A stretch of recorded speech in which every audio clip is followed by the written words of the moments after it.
আসসালামু আলাইকুম ওরহমতুল্লাহি ওবরকাতুহু। সম্মানিত ফেসবুক বন্ধুরা, আপনারা যারা আমার ভিডিওগুলো দেখেন, আমাকে ভালোবাসেন, পছন্দ করেন, সবার প্রতি রইল শুভেচ্ছা এবং ভালোবাসা। আশা করি সবাই ভালো আছেন। আলহামদুলিল্লাহ, আমিও আল্লাহর রহমতে ও আপনাদের দোয়ায় এবং ভালোবাসায় ভালো আছি। আপনারা জানেন, আমি দীর্ঘ 3 বছর ধরে অসহায় মানুষের পাশে থাকার জন্য চেষ্টা করে যাচ্ছি। এই মানবিক কাজগুলো করার জন্য যারা আমাকে ভালোবাসা দিয়েছেন, সহযোগিতা করেছেন, তাদের প্রতি অসংখ্য কৃতজ্ঞতা প্রকাশ করছি। আপনারা দেখতেছেন, আমি কিছু বাজার সামগ্রী নিয়ে এক জায়গায় যাওয়ার জন্য রেডি হচ্ছি এবং সেই বাজার সামগ্রীগুলো আমি গাড়িতে উঠাচ্ছি। আমি রাজাপালং ইউনিয়নের মধ্যমহরি পাড়ায় এক অসহায় পরিবারের কাছে গত কিছুদিন আগে, 2 সপ্তাহ আগে আমি দেখতে গিয়েছিলাম।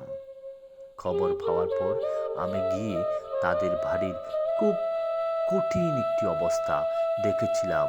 সেই বাড়িতে 5টি সন্তান রয়েছে এবং তাদের বাবা ওই বাড়ির উপার্জনকারী। তিনি অ্যাক্সিডেন্ট করে অসুস্থ হয়ে কঠিনভাবে জীবনযাপন করছিল তারা। এরপরে আমি যখন ওই বাড়িতে যাই, তখন ওই 5 সন্তানের মা আমাকে বাড়ির সমস্যাগুলো শেয়ার করে।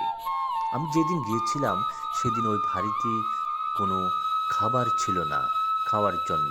সেই কথাটা পর্যন্ত সেই মা আমাকে শেয়ার করেছিল।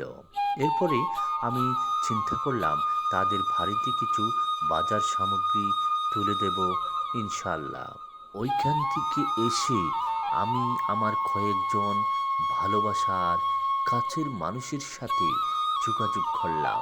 তাদেরকে বিষয়টি আমি তুলে ধরলাম এবং তারা আমাকে আশ্বাস দিল কয়েকদিনের মধ্যে তারা কিছু বাজার ব্যবস্থা করে দিবে। ঠিক তেমনি 2-1 দিন পরে তারা আমাকে অনেকগুলো বাজার ব্যবস্থা করে দিয়েছেন। প্রায় 4800 টাকার বাজার আমি ব্যবস্থা করে তাদের বাড়িতে যাই। আপনারা দেখতেছেন, আমি প্রায় বাড়ির কাছাকাছি গিয়েছি। বাড়িটা আপনারা দেখলেই বুঝতে পারবেন এই বাড়িতেই কিভাবে তারা রাত যাপন করছে। রাত হলেই শীতের মধ্যেই কাঁফুনি দিয়ে রাতে ঘুম হয় না বাচ্চাদের।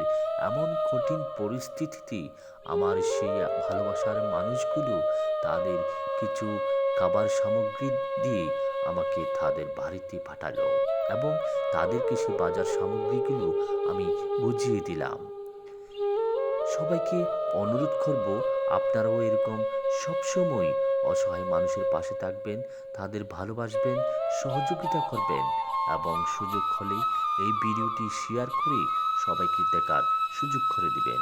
সালামু আলাইকুম।